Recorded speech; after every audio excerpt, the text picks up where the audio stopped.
Entreprendre, c'est tisser une toile. Chaque relation est un fil, chaque collaboration est un nœud et cela forme un ensemble solide pour la réussite. Le réseautage n'est pas qu'une stratégie, c'est l'essence même de la réussite entrepreneuriale. Barbara Barré et Geoffroy Ciclot nous partagent la puissance du réseau et nous révèlent le secret de leur parcours entrepreneurial.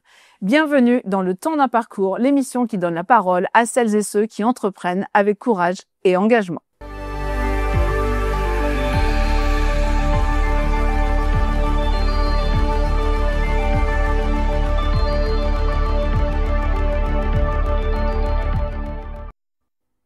Barbara et Geoffroy, bonjour. Bonjour Céline. Bienvenue dans l'émission Le Temps d'un parcours. Je suis très heureuse de vous recevoir aujourd'hui. Ravi d'être présent, nous aussi. Et c'est tant mieux. Alors aujourd'hui, nous allons discuter réseau, comme je disais en introduction. Et ma première question, en fait, c'est comment vous êtes-vous rencontrés, Barbara et Geoffroy? Par un réseau. Comme par hasard, dis donc. Il y a un début. Oui. Il y a un début. Je t'en prie, vas-y, raconte le début. Je suis une formation au sein de la CCI Ouais, pour devenir entrepreneur, puisque j'avais pas de formation ou de bagage initial. d'accord. Il y a une personne qui a fait un atelier et à la fin nous a dit je fais partie d'un réseau, etc. Donc j'ai voulu en savoir plus. Je lui demande qu'est-ce que ce réseau? Il me parle du réseau BNI. Okay. Et il s'avère que dans ce réseau BNI, il y avait un groupe qui était en formation par Madame. Tadam. Voilà. Ok. Donc, a priori, on lui a conseillé de rejoindre ce réseau-là, et ce groupe-là spécifiquement, et on m'a dit, tu devrais l'appeler. Donc, je l'ai appelé. Esprit de synthèse oblige. 2 heures. Mais je l'ai convaincu, il est venu. C'est ça qui importait, le résultat. Ce sont les 2 heures qui t'ont convaincu, Geoffroy? Oui. Non, je pense qu'en 2 minutes, il était. Après, ça a été 1h58 d'échange. Voilà, on s'est tout de suite bien trouvé, donc c'était très sympa. D'accord. Donc la rencontre dans le groupe BNI, le réseau BNI. Réseau BNI. Et après, il s'est passé quoi? Entre d'abord la rencontre et puis ce que vous avez créé ensuite ensemble. On était co-membres et puis à un moment, Geoffroy représentait Kimsi, qui est un bureau d'études techniques fluides et thermiques, et moi je représentais Orsea, qui est ma société de conseil en stratégie RH. À un moment, il a eu besoin de conseils en RH et de recrutement. Il m'a demandé de travailler pour lui, donc ce que j'ai fait. Et en fait, de fil en aiguille, cette collaboration s'est très bien passée. Et un jour est arrivée la proposition, veux-tu devenir associé? Et comme dans ma vie, quand je n'ai pas de vraie raison de dire non, je dis oui, j'ai dit oui. Ok. Et alors du coup, associé dans quoi? Dans l'ensemble des boîtes. Maintenant, D'accord. oui, c'est vrai. Elle est partout. Avec nous. Au début, c'était Kimsi. Alors, oui. Et Ok. puis, de fil en aiguille, est arrivée la naissance de Kimsi Partners. Ok. Donc Kimsi, bureau d'études, Oui. c'est ça. Voilà. Et Kimsi Partners, c'est quoi? Réseau d'affaires dans le domaine de la construction et de l'immobilier D'accord. qui regroupe des professionnels. Je vais te laisser continuer, Madame la Présidente. Et en fait, c'est un réseau d'affaires où nos membres, qu'on appelle nos partners, Kimsi Partners, sont que des professionnels du monde de la construction et de l'immobilier. Alors, je dis que des professionnels, j'entends plusieurs niveaux. Il y a les professionnels techniques, c'est-à-dire ceux qui sont vraiment métiers, parce que c'est un réseau métier. Donc, il va y avoir tous les artisans, les bureaux d'études, architectes d'intérieur, des diagnostiqueurs, etc., etc.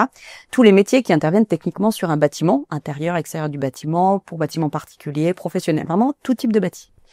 Et en parallèle, eh bien, il y a des professionnels qui sont plus sur des fonctions support. D'accord. Et s'ils veulent devenir partners, pour pouvoir intégrer Kimsi Partners, qui reste un réseau métier, c'est vraiment le cœur, eh bien, il faut qu'ils fassent minimum 50% de leur chiffre d'affaires dans le domaine de la construction et de l'immobilier.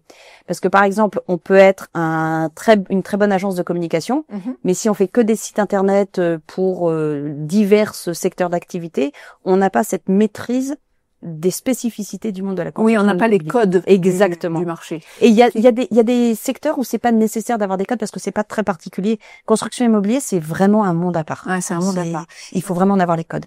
Exactement. C'est ça. C'est important pour nous que c'est TPE-PME, pour Ouais. compléter ce que tu disais, puisque notre réseau s'adresse uniquement aux TPE-PME, D'accord. puisqu'on défend ce savoir-faire français, on défend également la compétence métier, c'est très important pour nous, et donc du coup, ce langage que nous avons commun, on peut le partager au sein du réseau, on peut partager donc nos compétences, nos spécialités pour répondre à des clients, se grouper pour répondre à des marchés qui peuvent être intéressants, et donc c'est pour ça qu'on a créé ce réseau Kimsi Partners. Et en se disant que si on ne mettait que des gens métiers, parce qu'au début on s'était dit qu'on ferait ça, le problème c'est que dans un réseau, on peut potentiellement réussir à développer son business grâce au réseau. Ça peut être un des objectifs ou une des conséquences, les deux. Et en fait, on s'est dit que si on commençait à accompagner nos partenaires et qu'ils se développaient beaucoup, ils allaient devoir développer leur entreprise. Mais que du coup, ils passaient de spécialistes métier à chef d'entreprise. Ouais. Et que c'était plus du tout le même métier. Ah, on est d'accord. Et que si on leur offrait pas les fonctions support pour qu'ils puissent faire cette évolution, on allait les amener dans le mur. Il y a besoin d'un accompagnement global, en fait. Mais clairement. Tous les sujets. Si Kimsey Partners fait que nos partenaires arrivent, qui développent leur business, et du coup, ils plantent leur boîte parce qu'ils sont devenus chefs d'entreprise et qu'ils l'avaient pas anticipé, on a loupé notre objectif. Ouais. Donc, on leur offre ces fonctions support avec des gens qu'on a déjà identifiés, qualifiés, on reviendra sur le sujet parce que c'est vraiment important pour nous, mais qui sont spécialisés dans le monde de la construction immobilière. Une agence de communication, ce sera pas une agence de communication généraliste. Elle sera spécialisée dans le domaine de la construction immobilière, par exemple. Okay. Et donc, dans tout ce que vous expliquez, ce qui est intéressant, et je le disais en introduction, c'est qu'en fait, le réseautage, parfois, les gens disent, ouais, je vais commencer à faire du réseau parce que c'est une de mes stratégies de développement, mais en fait, c'est pas une des stratégies. C'est ce que je disais, c'est vraiment l'essence même de la réussite entrepreneuriale. Et par rapport à ce que vous expliquez là, on voit bien toute la puissance d'un réseau, en fait. Ah, mais c'est clair. Oui. Parce que ce que vous dites, c'est qu'on vient chercher des partenaires, des sous-traitants, on vient chercher du business, on vient chercher des personnes qui vont nous aider aussi à développer notre entreprise. En fait, c'est un tout, le réseautage. Exactement. Pour moi, c'est une base et un socle. Oui. Au départ, je m'en rendais pas compte. Quand j'ai créé l'entreprise, j'avais pas ce réseau-là et je m'en suis pas rendu compte à quel point il était important. D'accord. Et c'est une base fondamentale aujourd'hui, je pense, pour des chefs d'entreprise, en tout cas, à mon avis. Et donc, du coup, nous, on s'appuie énormément sur ce réseau-là pour répondre, certes, à nos clients, comme je le disais tout à l'heure, côté bureau d'études, mais également pour évoluer, partager des difficultés, des problématiques d'entrepreneurs que nous pouvons rencontrer. Donc oui, pour moi, c'est aujourd'hui une pierre angulaire pour nous d'évoluer et se développer au sein de nos métiers, je pense, en tant que chef d'entreprise. Moi, souvent, je rencontre des personnes qui ne sont pas à l'aise avec le réseau et qui, du coup, n'osent pas y aller. Qu'est-ce que vous pourriez donner comme conseil? Barbara, par exemple, qu'est-ce que tu donnerais comme conseil aux entrepreneurs qui nous regardent là? Alors, j'ai la chance d'avoir pu animer des conférences justement sur l'intérêt des réseaux d'affaires. Ok, donc là, bien. Coup, et d'ailleurs, s'il y a des personnes qui ont besoin d'être convaincues du réseau d'affaires, qui m'appellent, il n'y a pas de problème, je leur expliquerai à quoi ça sert un réseau d'affaires. C'est essentiel parce que en fait, c'est que en échangeant avec les gens qu'on va pouvoir grandir. Quand on arrive dans son idée de tiens, je vais créer ma société, on imagine plein de choses, mais il y a plein de difficultés auxquelles on va être confronté qu'on n'aura pas anticipé. Et il y en a certaines qu'on peut anticiper simplement en discutant avec quelqu'un qui a aussi créé sa société, qui a déjà eu ça et qui peut nous donner des conseils. Et on apprend toujours les uns des autres. Et c'est en échangeant des idées qu'on grandit de toute façon. Donc le réseau d'affaires, il sert surtout à ça. Il y en a beaucoup qui font l'erreur de se dire oui, mes réseaux d'affaires, c'est je vais venir, je vais aller vers les gens, je vais donner ma carte de visite. Je vais pas être bien, je vais être dans le coin, etc. Ouais. Faut vraiment distinguer ce qu'on appelle le network social, c'est-à-dire un réseau d'affaires où on arrive, on donne des cartes, puis on repartir avec plein de cartes dont on se servira jamais. Exactement. Du réseau, on est réseau acteur. Faut pas être réseau spectateur, en fait. Et à partir du moment où on commence à agir dans un réseau, c'est là où le réseau devient vraiment utile. Mais il y a deux choses qui sont importantes, c'est qu'il existe plein de réseaux. Avant de commencer à choisir son réseau, faut savoir pourquoi on va aller dans un réseau. Ah oui. Pourquoi d'abord avant de choisir le réseau, c'est ça. Ouais. Et parce qu'en fait, une fois qu'on définit pourquoi on veut y aller, on définit son objectif. Et si on définit son objectif, on peut trouver sa cible. Si on prend un arc et une flèche et qu'on essaye de viser, on se dit je tire comme ça, mais que j'ai pas de cible, c'est sûr qu'on ne marchera jamais. Voilà. C'est clair. Alors que si là, on définit son arc, sa flèche, et on se dit, maintenant, je vais trouver la cible qui correspond à mon arc et à ma flèche. Donc, le réseau qui correspond à mon besoin. Ouais, d'accord. Et donc, en fait, on définit ça, et une fois qu'on a défini de quel réseau j'ai besoin, on peut le trouver. Et après, mais il faut le tester aussi. Il faut aller dans plusieurs réseaux, puis il faut aller dans celui dans lequel on se sent bien, celui qui répond à nos besoins. Important. Ouais, c'est hyper important. Ouais. Et un réseau, ça peut être très agréable. Et ça peut être à la fois pour développer son business, à la fois pour grandir à titre personnel, à la fois pour soi-même apporter ses conseils. On se rend pas compte de tout ce qu'on a appris chaque fois à titre personnel qu'on peut partager. Oui, on apprend beaucoup et puis on parle aussi souvent de la solitude du chef d'entreprise et quand on va rejoindre les réseaux, on est beaucoup moins seul. Donc exactement. C'est hyper puissant, très important. Très puissant. J'y croyais pas du tout au départ au sujet de la solitude du chef d'entreprise. On s'en rend vite compte. Ah, mais c'est pas une légende. Même si on a des associés. Ah oui, bien sûr. Oui. On reste quand même quelque part seul. Ouais, c'est sûr. Et d'échanger avec d'autres personnes, qu'est-ce que ça fait du bien. Déjà, c'est très riche. Parfois même, ils ont pas la solution, mais de savoir qu'ils ont la même difficulté, on se sent moins seul. Bien sûr. Effectivement. Alors, Barbara et Geoffroy, j'aimerais qu'on apprenne à vous connaître un petit peu mieux, un petit peu plus personnellement. Et donc, je vous avais demandé d'amener un objet qui vous représente, en quelque sorte. Donc, Geoffroy, quel objet tu nous as apporté? Alors, j'avais apporté ce carnet, Ouais, qui est un simple carnet, mais pas tant que ça en réalité. c'est ça. Je l'avais ouvert pour la première fois en décembre 2018, j'avais mis la date. Pourquoi? Parce que j'avais besoin de matérialiser mon envie de chef d'entreprise. J'ai toujours voulu être chef d'entreprise, alors pour différentes raisons. Et donc du coup, je voulais, de manière symbolique, déposer mes idées quelque part, que ce soit les idées pour Kimsi ou Kimsi Partners, et d'autres idées, puisque j'ai toujours voulu créer des entreprises. Ouais, tu es entrepreneur dans l'âme. Oui, parfois Barbara me demande de me calmer, mais du coup, ce carnet-là, c'était pour moi la manière d'exprimer ce que je souhaitais mettre en place. Donc du coup, ce carnet est important pour moi, puisque dedans, il y a des schémas, il y a des illustrations, il y a les explications de ce que je souhaitais faire et qu'on est en train de faire.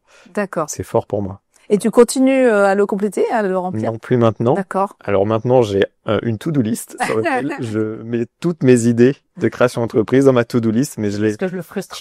Oui, voilà. Je bloque Non, dans ses je suis- idées. je- Une entreprise à la fois. Voilà. Pas On me demande de à de me concentrer. En tout cas, il est super précieux. Et puis, merci pour Oui, voilà. le partage. Je vous en prie.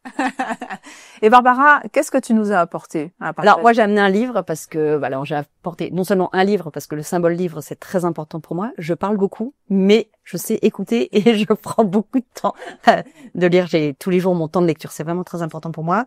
Et le livre Le Petit Prince est un livre qui me plaît beaucoup parce qu'en fait c'est un livre que j'ai découvert enfant et que j'ai découvert à chaque étape de ma vie. Et en fait c'est vraiment c'est un conte pour enfants, mais c'est un conte philosophique. Quel que soit l'âge auquel on le lit, on en ressort quelque chose. Clairement. Et en fonction du moment des difficultés ou des épreuves qu'on peut croiser dans la vie, dans Le Petit Prince, il n'y a pas forcément la réponse, mais on peut l'interpréter différemment. Donc c'est un livre qui est très important pour moi et dont je m'inspire régulièrement. On a fait un événement l'an dernier où Le Petit Prince était au cœur du sujet. Je Il crois était même présent. été Le Petit Prince dans un interview La qu'on a petite fait. voix discrète derrière. Voilà. Tu étais le... Donc ça a commencé C'est par, pense. ça a commencé par s'il te plaît, dessine-moi un réseau. Ah, excellent. Top. Donc Merci. ça a vraiment une importance pour nous. Merci beaucoup pour le partage. Alors, Barbara et Geoffroy, si les personnes ont des questions pour vous ou envie de tester Kimsi Partners ou envie de creuser les sujets qu'on a abordés ensemble aujourd'hui, comment peuvent-ils vous contacter? On a un site vitrine, Ouais, Kimsi Partners. ok, Ils peuvent le contacter. Il y a D'accord. nos coordonnées. Ou sinon, Barbara sur LinkedIn est très active. J'étais sûre qu'il allait dire Du coup, on vous pouvez me contacte contacter. Barbara. Voilà. J'étais sûre. Après, ils peuvent me retrouver sur Kimsi, sur le bureau d'études. J'ai D'accord. aussi mes coordonnées, mais c'est vrai que Barbara est très très présente sur la partie Kimsi Partners. On s'est réparti le travail comme ça. Donc ils peuvent contacter Barbara sur LinkedIn. Ce qui est Sur très- LinkedIn, c'est très facile de trouver mes coordonnées, Voilà. de trouver mon mail. Et ce qui est très intéressant, c'est qu'on voit pourquoi vous êtes associés, parce qu'on voit votre complémentarité et ça ressort vraiment dans nos échanges. Donc bravo pour ça. Merci. En tout cas, je Je tiens- nous disent nos partners. c'est ça. Donc en tout cas, je tiens vraiment à vous remercier pour ces échanges hyper puissants et je suis persuadée que vous aurez convaincu beaucoup d'entrepreneurs qui nous ont regardés à rejoindre des réseaux et à continuer à développer leur business. En tout cas, merci pour ça et bravo pour ce que vous avez construit et continuez à construire avec Kimsi Partners et les autres entreprises. Merci beaucoup. Merci beaucoup. Merci à vous deux.